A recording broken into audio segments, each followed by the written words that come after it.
Student देखिए, one word substitution के लिए आप परेशान ना हो, क्योंकि 12 क्लास तक वन वर्ड सब्स्टिट्यूशन हो चुके थे और इसलिए ईडियम्स एंड फ्रेज जो है ये अभी 10 क्लास ही हुआ था, इसलिए लगातार 2 क्लास 11 और ये 12वां क्लास है। ठीक है, तो हमें ईडियम फ्रेज को और वन वर्ड सब्स्टिट्यूशन को दोनों को एक साथ लेकर के चलना है। ठीक है, अब दोनों के 12-12 क्लास हो जाएंगे इसके बाद, तो फिर 13वां क्लास जो होगा अगला वो वन वर्ड सब्स्टिट्यूशन का होगा। क्लियर? तो अगर आप इस सीरीज़ को कंप्लीट कर लेते हैं तो आप कोई भी डिफेंस एग्जाम दें, चाहे वो एयरफोर्स हो या नेवी हो या कोस्ट गार्ड हो, आपके लिए सभी एग्जाम के लिए बहुत ही इंपॉर्टेंट ये सीरीज है।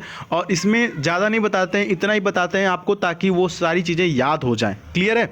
चलिए आगे बढ़ते हैं। यहाँ पर पहला जो आपके सामने एक छोटा सा प्यारा सा खूबसूरत सा फ्रेज है, स्प्लिटिंग हेयर्स। स्प्लिटिंग हेयर्स का मतलब डियर स्टूडेंट होता है, एक हिंदी में आप सिंपली से समझ सकते हैं कि बाल का खाल निकालना। आपने सुना होगा ना, बाल का खाल निकालना, उसी को बोलते हैं इंग्लिश में क्या बोलते हैं? Splitting hairs. इसका यहाँ पर मीनिंग हो जाएगा option number D, to dispute over petty points. Petty points का मतलब क्या होता है सर?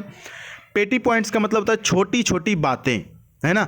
बचपन में आपके बचपन का जो आजकल के बच्चों के बचपन का मतलब ये जो समय चल रहा है, उनका आप देखते होंगे अलग अलग कार्टून देखते रहते हैं फ़ोन में, है ना।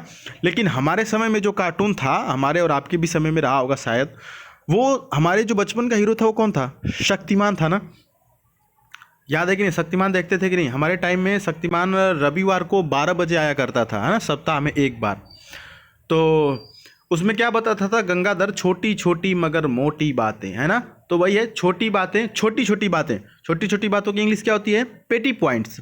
तो यहाँ पर जो इसका मीनिंग है, to dispute over petty points. Petty points का मतलब होता है छोटी छोटी बातों पर विवाद करना। छोटी छोटी बातें, डिस्प्यूट मतलब विवाद करना या झगड़ा करना। तो स्प्लिटिंग हेयर्स का मतलब होता है छोटी छोटी बातों पर विवाद करना या झगड़ा करना, या एक शब्दों में अगर कहें तो बाल की खाल निकालना। बात समझ में आ गई? आगे बढ़ें। याद रखिएगा, इसका आप दैनिक जीवन में प्रयोग कर सकते हैं, क्योंकि आपके ऐसे बहुत से मित्र होंगे या आपके दोस्त होंगे या आपकी गर्लफ्रेंड होगी जो छोटी छोटी बातों पे आपसे विवाद करती होगी, छोटी छोटी बातों पे बाल का खाल निकालती होगी। क्लियर है? चलिए अब भाई देखिए, याद करने के लिए आप किसी का भी सहारा ले सकते हैं, है ना। अगला है अ ग्रेट हैंड एट। अब देखिए, ग्रेट मतलब महान और हैंड मतलब हाथ। तो एक महान हाथ है, तो इसका मतलब ये है कि भैया ये बहुत ही विशेषज्ञ होने वाला है या विशेषज्ञ है। तो क्या बोलेंगे?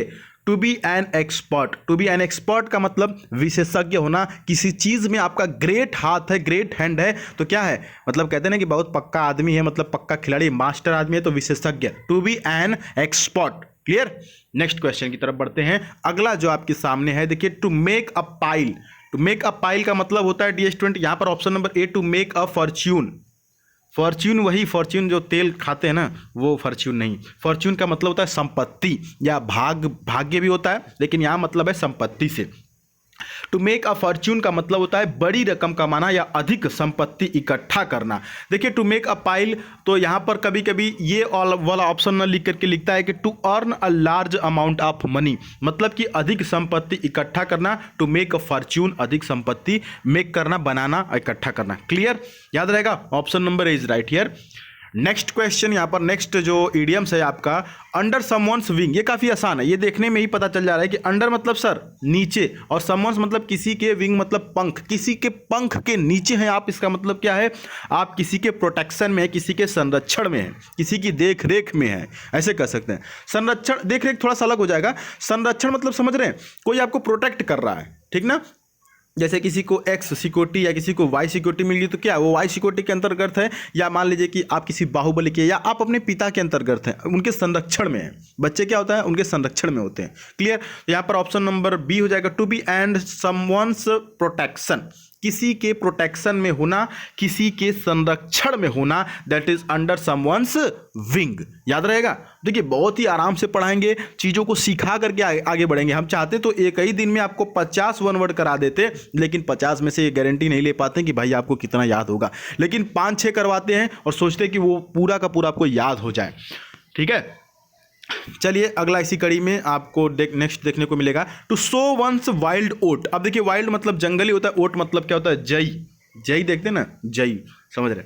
खैर, सो मतलब बोना। अब देखिए, इडियम्स में ज़्यादातर बार ऐसी होता है कि जो लिखा रहता है उससे, उसका अर्थ से कोई लेना देना नहीं होता है। तो ठीक उसी प्रकार से यहाँ भी है, जंगली जई बोलना यानी कि किसी का जंगली जई बोना, यहाँ पर टू सो मतलब बोना होता है वंस वाइल्ड ओट्स, ठीक है। तो यहाँ पर सिंपल सा मतलब समझिए कि युवा अवस्था में गैर जिम्मेदार व्यवहार करना। यहाँ पर जो ऑप्शन होगा ऑप्शन नंबर सी हो जाएगा, to engage in your youthful excesses. Excesses मतलब क्या होता है, अति, किसी चीज़ की अति कर देना, आवश्यकता से अधिक करना, इंगेज करना, अपनी जवानी को, अपने यूथ को किसी चीज़ में अधिक से अधिक इंगेज करना, मतलब अपनी युवा अवस्था को ज़्यादा से ज़्यादा इंगेज करना, दैट इज़ युवा अवस्था में गैर जिम्मेदार व्यवहार करना। ज़्यादातर बच्चे ऐसे होते हैं जो अपनी युवा अवस्था में गैर जिम्मेदारी करते हैं। अभी देखिए बहुत सारे बच्चे एयरफोर्स का रिजल्ट नहीं आया, डिप्रेस हैं, आप समझ रहे हैं कि आप डिप्रेस हैं, लेकिन खुद को तैयार करो भाई, यही वो मौका है जब आप खुद को तैयार करेंगे तो क्या होगा, आगे कोई भी वैकेंसी आएगी, एयरफोर्स की ही वैकेंसी आगे आएगी या कोई भी आएगी तो खुद आप तैयार रहेंगे। क्लियर, यहाँ पर ऑप्शन नंबर सी हो जाएगा, to engage in youthful excesses. Last यहां पर है एन ओली ब्रांच। अब देखिए एन ओली ब्रांच को याद करने के लिए कोई भी ट्रिक नहीं यहां पर है, यहां पर सिंपली आपको याद करना पड़ेगा। एन ओली ब्रांच का मतलब होता है शांति के लिए एक प्रस्ताव। ऑप्शन नंबर ए, शांति के लिए एक प्रस्ताव। An offer of peace. Olive branch एक पत्ती होती है, ठीक है, एक पत्ती होती है, एक ब्रांच होती है, एक ब्रांच मतलब शाखा होती है, एक पत्ती होती है। आप गूगल में सर्च करिएगा ओलीय ब्रांच तो आपको एक पत्ती दिखाएगा, ठीक है ना। कहते हैं ना कि ओलीय ब्रांच, क्या कहते हैं, the olive branch is a symbol of peace and victory. जो ओलीय ब्रांच होती है, कहीं कहीं आप देखेंगे ऑफिस वगैरह में ओलीय ब्रांच लगाई जाती है, एक पत्ती टाइप का होता है, एक टहनी होता है, ठीक है। उसका सिंबल, वो सिंबल है, वो संकेत है, शांति का संकेत है और विक्ट्री का संकेत है, विजय का संकेत है, ठीक है। तो ओलीय ब्रांच का मतलब ही होता है शांति, क्योंकि वो शांति का प्रतीक है, इसमें कोई याद करने वाली बात नहीं है। जैसे सफ़ेद रंग जो है वो क्या है, शांति का प्रतीक है, तो इसमें कौन सा ट्रिक लगाएंगे, है ना। सफ़ेद जो कलर है वो शांति का प्रतीक है, तो उसी प्रकार से ये एन ओलीय ब्रांच मतलब शांति का ये भी एक प्रतीक है। तो डियर स्टूडेंट, यहाँ पर हमने 6 इडियम्स आपको बताया। उम्मीद है कि 6 के 6 आपको अभी के अभी और यहीं कहीं समझ में आ गए होंगे। कोई भी डाउट्स हो तो आप कमेंट बॉक्स में पूछ सकते हैं।